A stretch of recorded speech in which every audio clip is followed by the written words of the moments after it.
No, ngiyavumelana nawe qhala kithi. I agree with you.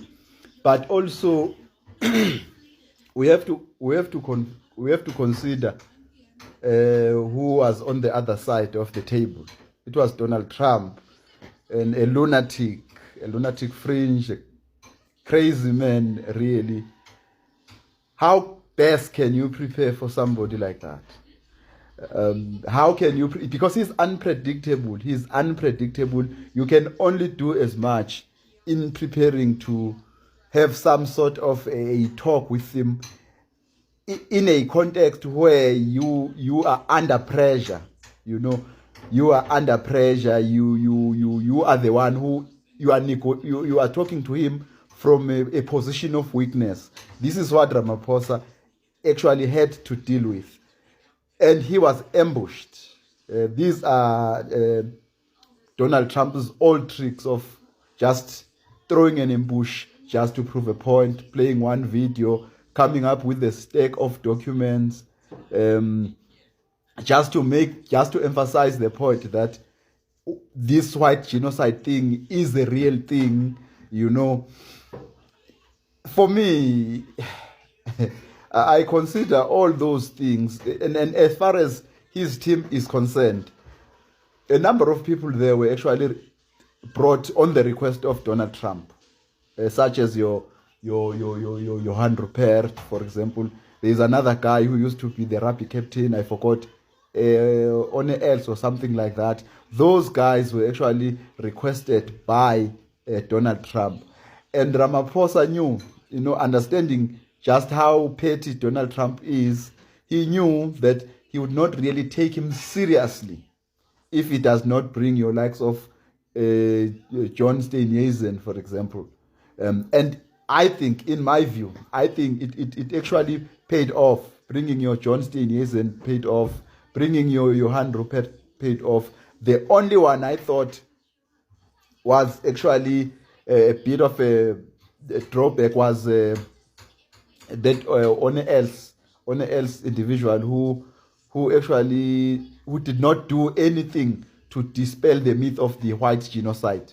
If anything, actually reinforced it, played into that gallery, showing off his passport and.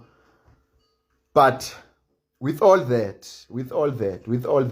and considering, of course, that my assessment is against what I think are the objectives of that mission. The objective of that mission was the restoration of relations. Did he achieve any semblance of that? In my view, he definitely did. The presence of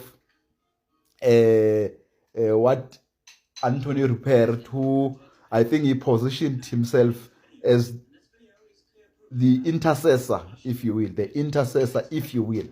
Ramaphosa couldn't, I think, if he wanted a conversation to continue with Donald Trump, he couldn't write out rubbish, the claim of white genocide. He couldn't do that because that would actually bruise Trump's ego and the whole thing would have gone south.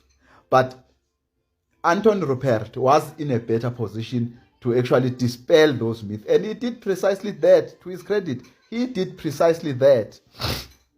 Yeah. So you are right. Like I said, when you are dealing with Trump, you understand that it's going to be like mafia type of dealings, where you are basically coming there to kiss the ring. You are begging him to give you a chance to negotiate. He opened him up to a lot of complications, did President Ramaphosa. But I think it was most of what he had to do was just a knee-jerk reaction. Like I said, Trump is unpredictable. Trump is a lunatic. Trump derives pleasure in embarrassing leaders of nations. And that is what he sought to do. But at the end of the day, the team was able to absorb that. Of course, it wasn't a perfect team. Surely we could have had a better team. But as I said, Trump is just an unpredictable card. It's just an unpredictable card. I thought the team was confident enough. I thought the team was confident enough. Also considering, the what had happened prior to this, what had happened, and which culminated to this meeting. I thought the team did okay. Again, the point, I'm very specific in terms of what am I looking at when I'm making this assessment. I'm looking at what was the priority of this delegation. What was the purpose of this mission? The purpose of this mission was to restore relations. Whether we agree with whether relations needed to be restored or not is neither here nor there in as far as what I'm saying is concerned. What I'm saying is, based on that objective of restoring relations, whether merited or unmerited, but based on that objective, the team went there to achieve that, to sort of recreate some rapport between South Africa and America. And in my view, I think that was achieved. Though not without cost. Because when you are dealing with Trump, and when you are dealing with Trump from the position of weakness, you are not going to lose anything. You are not going to open yourself to complications. You are not going to, because this is what Trump was doing. Trump exposed. It's not Ramaphosa who exposed. Trump exposed. He pulled that video of Julius Malema and President Zuma singing those songs. And this is something that, as a president, Ramaphosa was not really in a best position to respond to, and that is why he threw it to John Steenhuisen. And John Steenhuisen had to say what he said, and what was said by John Steenhuisen was again countered by Johan Rupert when he said, but where DA is governing, it's fine for you to say these two parties, MK and EFF, are the problems. And you then went into this GNU to prevent the doomsday from happening. But where DA is actually governing, in Western Cape, similar things are happening, and not specifically targeting white, but generally. He says if you go to High Flats, Mitchell's Plain, there are gangs, there gang violence is there. This is where DA is actually governing. He says it to throw stones, when you yourself are staying in a glass house, this is what. So from the team, I'm satisfied with the team. I think, in my view, not looking at specific individuals per se, I think Zungiswa Losi was just a letdown, but I understand why he was brought. I thought he was a bit of a letdown. I thought that delegation should have rather try whitewash the image of South Africa. I didn't expect any one of them to emphasize the negatives of violence, even though it is there. But that mission did not go there to reinforce this, a